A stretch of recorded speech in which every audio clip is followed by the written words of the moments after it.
ورسوله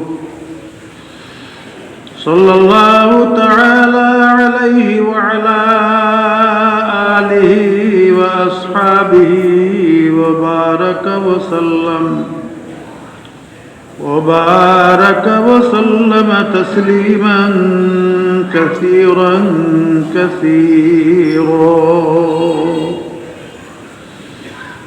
أما بعد فأعوذ بالله من الشيطان الرجيم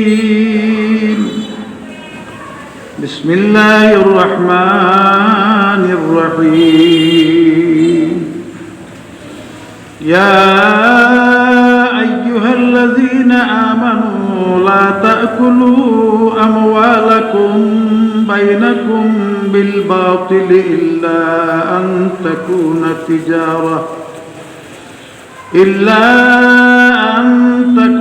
تجارة بينكم عن تراض بينكم وقال النبي صلى الله عليه وسلم إن الله حرم بيع الخمر والميتة والخنزير والأصنام أو كما قال عليه الصلاة والسلام الحمد لله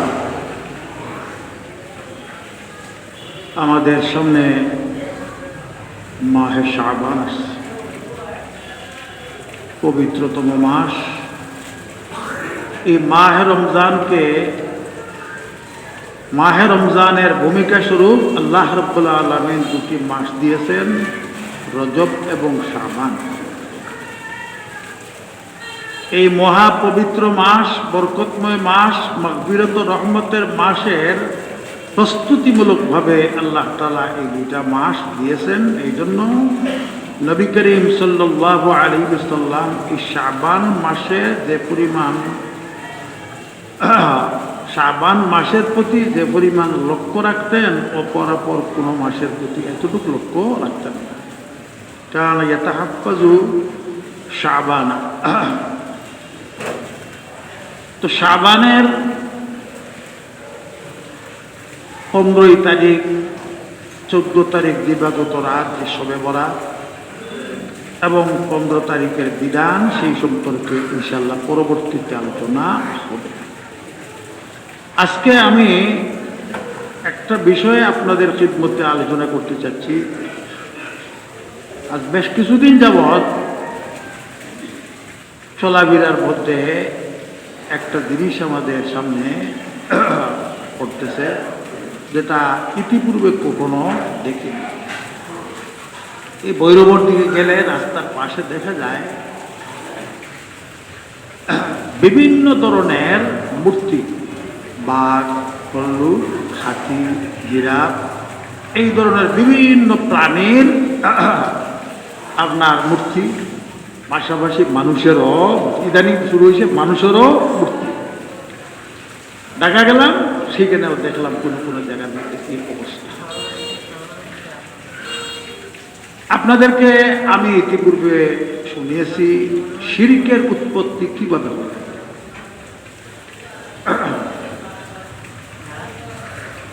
কিছু আল্লাহওয়ালা মানুষ ছিলেন,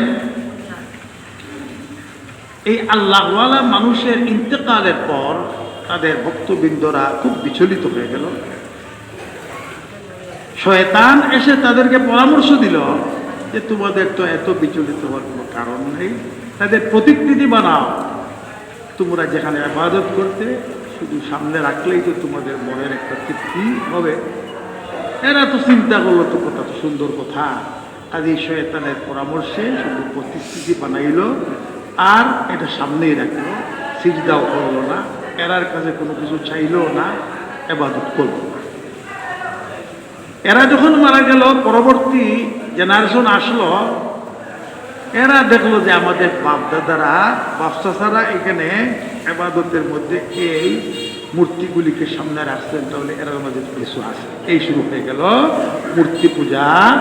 এর আগ পর্যন্ত পুরা পৃথিবীর যত মানুষ তখনকার ছিল সবাই মুওয়াহিদ ছিল, আল্লাহ একত্ববাদে বিশ্বাসী ছিল, শিরিকের নামগন্ধ ছিল না।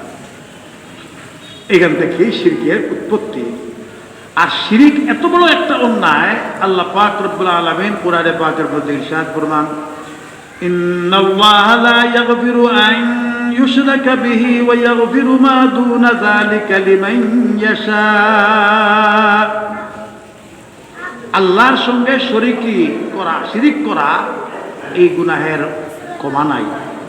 আর শিরিক ছাড়া যত ধরনের অন্যায় করা হোক না কেন, আল্লাহ যাকে ইচ্ছা তাকে ক্ষমা করে। তো এখন ওই আইয়ামে জাহিলিয়তে এই শিরিকের অবস্থাটা এমন পর্যায়ে গিয়ে পৌঁছছিল, আরবের কোনো ঘর বাকি ছিল না যেখানে কোনো না কোনো দেবদেবী ছিল না। প্রত্যেক ঘরের মধ্যেই দেবদেবী ছিল। এমনকি আল্লাহর ঘরের চতুর্পার্শ্বে তারা 360টা দেবতা আপনার রাখছিল। এই দেবতার কাছে তারা আরাধনা করত, কেউ আরাধনা করত। এখনো আমাদের পার্শ্ববর্তী রাষ্ট্র, সেইখানে তাদের মূর্তির কোনো সংখ্যা গনিয়ে শেষ করা মুশকিল হবে। 33 কোটি দেবতার দেশ বলা হয়। আচ্ছা, তো আলহামদুলিল্লাহ হযরত শাহজালাল মুজাদ্দিদ এমনি রহমতুল্লাহি আলাইহি, শাহ কোরআন রহমতুল্লাহি আলাইহি, শাহ মখদুম রহমতুল্লাহি আলাইহি, শাহ সুলতান, এই ধরনের আকাবির বুজুর্গানে দিন আউলিয়া কেরামের বদৌলতে এই দেশটাও এককালীন হিন্দুদের দেশই ছিল। কিন্তু আল্লাহ পাক রব্বুল আলামিন আমাদের পূর্বপুরুষদেরকে ঈমান দান করেছেন। এখন শতকরা 90, 92 বা 95 ভাগ মানুষ মুসলমান।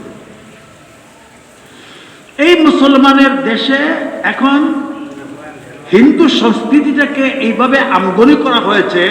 এখন তো কিছুদিন আগের অবস্থা তো আপনারাই জানেন, রাষ্ট্রীয়ভাবে বিভিন্ন জায়গায় মূর্তি স্থাপন করা শুরু হইল।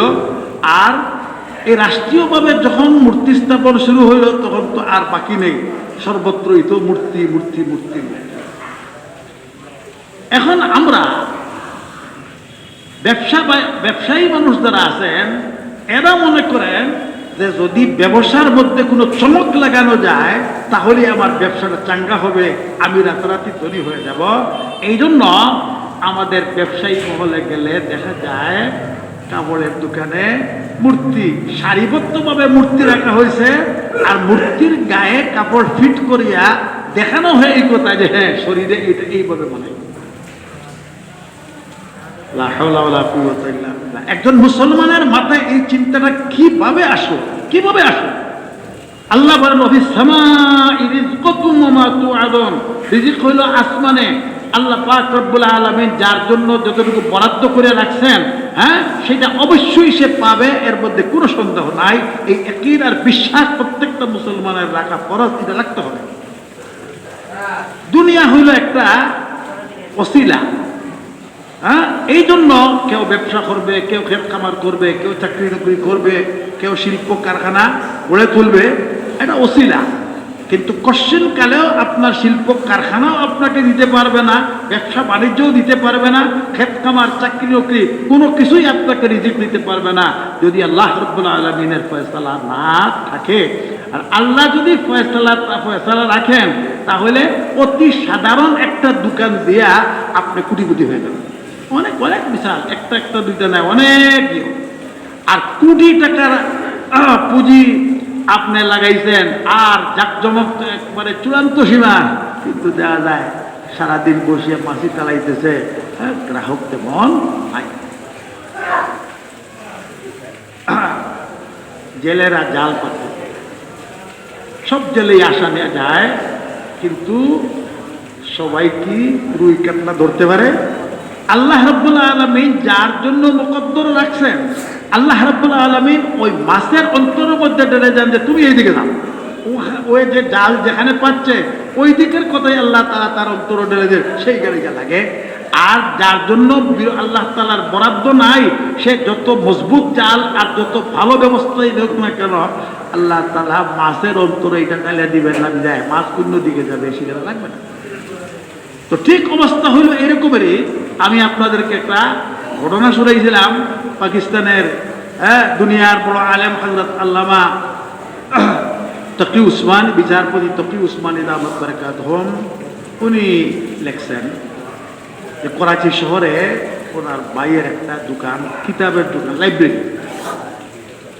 একদিন সকালবেলা প্রচন্ড বৃষ্টি, খালি উনি মনে মনে চিন্তা করলেন কিতাব তো নিত্য প্রয়োজনীয় কোনো জিনিস না, এই দুর্যোগপূর্ণ মুহূর্তের মধ্যে বৃষ্টি বাদলের মধ্যে কে আসবে কিতাব কিনে, যা আজকে আর দোকান খুলতাম না, এরকম মনে মনে চিন্তা করছেন।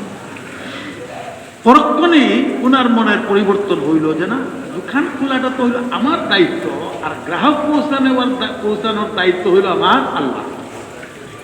এই চিন্তা করিয়া আল্লাহর উপর তাওয়াক্কুল করিয়া ছাতাটা মাথায় দিয়া একটা দোকান খুলছেন।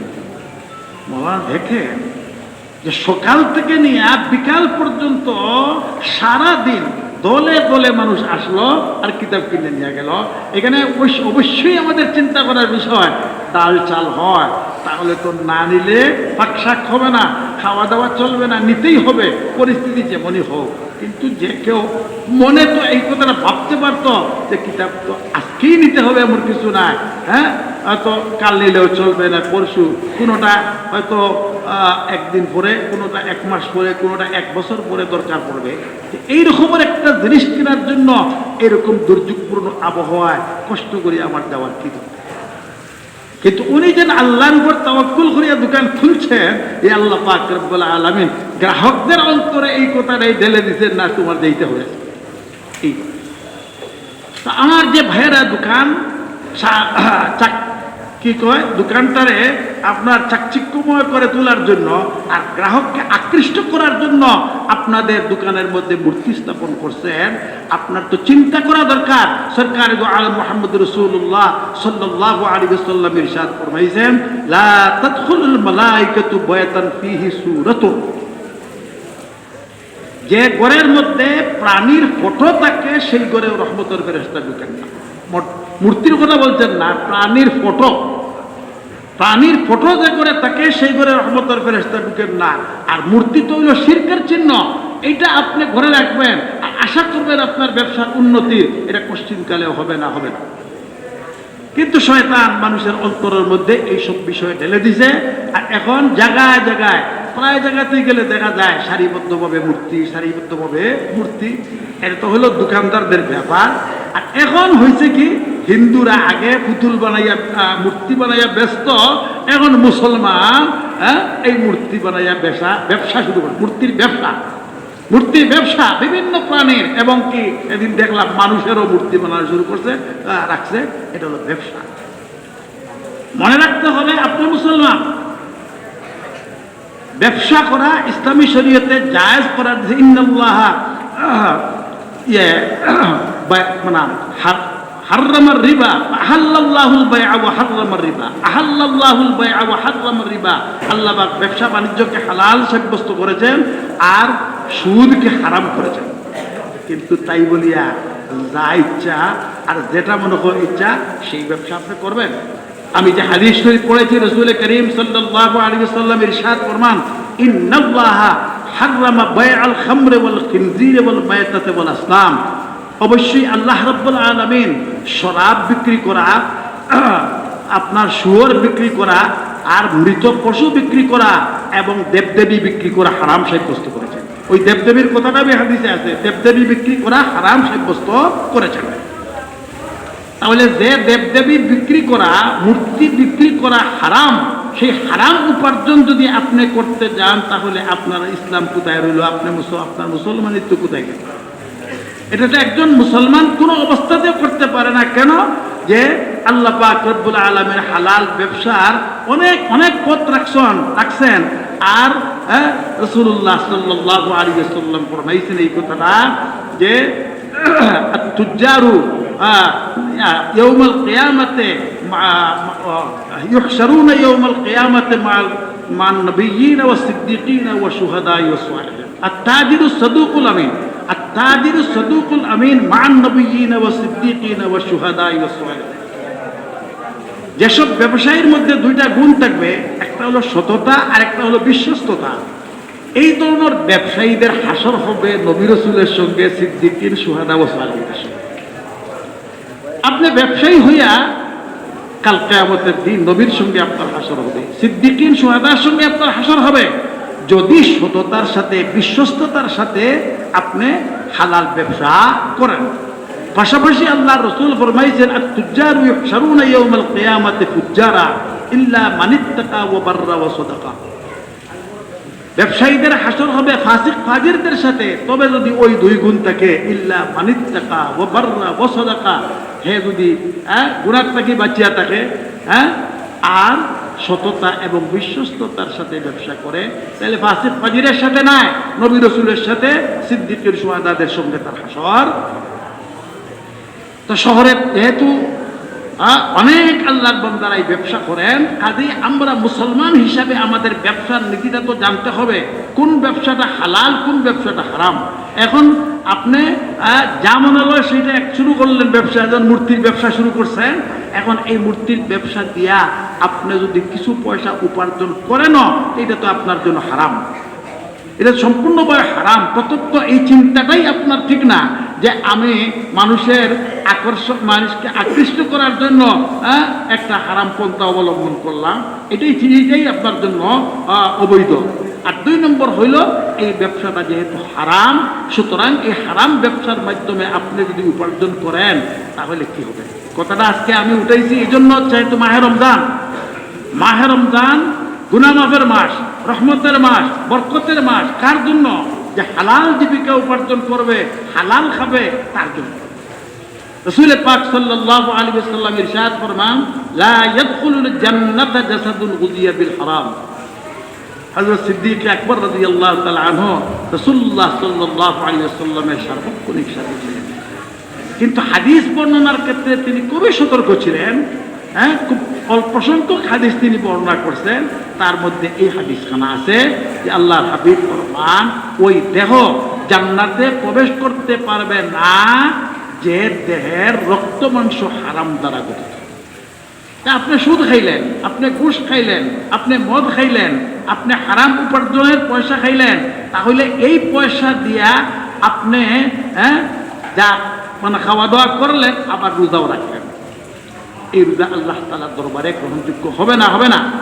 আরেকজনকে আপনি ইফতার করাইলেন, তার জন্য সেটা তাকেও আপনি নষ্ট করলেন, কারণ হারাম পেটে গেলে তো এটা জান্নাতে যাবে না, এটা জাহান্নামের উপযোগী, এটা জাহান্নামে যাবে। তো আমি আশা করি যে মনে করেন ব্যাপকভাবে এটা এখনো শুরু হয় নাই, কিন্তু প্রথমে এক জায়গায় দেখছিলাম, এখন ভৈরব যাইতে 2-3 জায়গায় দেখলাম, এরপরে ঢাকাতে গিয়েও বিভিন্ন জায়গায় দেখলাম। তাহলে বোঝা গেল নতুনভাবে এই সংস্কৃতিটা চালু হয়েছে, যে মূর্তি ব্যবসা। এই 2টা জিনিস, একটা হলো মূর্তি, এটা হলো শিরকের চিহ্ন, আর শিরক এমন একটা অপরাধ যে অপরাধের ক্ষমা নাই। আর 2 নম্বরে হইল এটা হারাম। আল্লাহ রাসূল ফরমাইছেন, ইন্নাল্লাহ হারামা বাইআল খামরে ওয়াল খিনজিরে ওয়াল আসনাম, খিনজিরে ওয়াল মায়তাতে ওয়াল আসনাম। আল্লাহ পাক শরাব বিক্রি করা, সুয়র বিক্রি করা, মৃত পশু বিক্রি করা এবং দেবদেবী বিক্রি করা আল্লাহ তাআলা হারাম সাব্যস্ত করেছেন। যে মূর্তি বিক্রি করা হারাম, এই হারাম উপার্জন দিয়ে আপনার সন্তানাদিকে যদি আপনি ভরণ পোষণ দেন, তারা তো বলে নাই যে আমাকে হারাম উপার্জন দিয়া আমাকে লালিত পালিত করতে হবে। এখন এর দায়ভার তো আপনারই নিতে হবে। আপনিও জাহান্নামে যাবেন, তাদেরকেও জাহান্নামের প্রতীক বানাইলেন, এই অধিকারটা আপনাকে দিল কে? এখন ইসলামী সরকার না, তাদের সরকারিভাবে তো এদের উপর কোনো নিষেধাজ্ঞা আসবে না যে তোমরা মূর্তি বানাইতে পারবে না, মূর্তি বিক্রয় করতে পারবে না। অন্তত পক্ষে আমরা মুসলমান হিসাবে আমাদের ইমানি কিছু দায়িত্ব তো আছে। আমি গত 2 সপ্তাহে আলোচনা করেছি, মান রাআ মিনকুম মুনকারান ফালিয়ুগাইয়িরহু বিয়াদিহি, যে কোনো অন্যায় দেখবে তার ইমানি দায়িত্ব হইল সে এটা হাত দিয়ে বাধা দিবে। ফাইল্লাম তাফআল, যদি সে হাত দিয়ে বাধা দিতে না পারে তাহলে মুখে বাধা দিবে। মুখে বাধা দেওয়ার যদি ক্ষমতা না থাকে, অন্তরে অন্তরে ঘৃণা করবে এবং সেটাকে পরিবর্তন করার একটা পরিকল্পনা গ্রহণ করবে। এখন সামাজিকভাবে যদি আমরা এটার হ্যাঁ প্রতিরোধ করে গড়িয়া তুলি, হ্যাঁ প্রত্যেকেই যার যার এলাকার মধ্যে যেখানে এটা করছে তাকে প্রথমে বোঝানো, এরপরে একটা চাপ সৃষ্টি করা, তাহলে হয়তোবা এটা প্রতিরোধ হইতে পারে, বন্ধ হইতে পারে। আর না হয় আমার তো মনে হয় যে এই মূর্তি সংস্কৃতি যদি চালু হয়ে যায় তাহলে নাম তো মুসলমানের কিন্তু দেশটাতে হবে সবাই অমুসলিমের।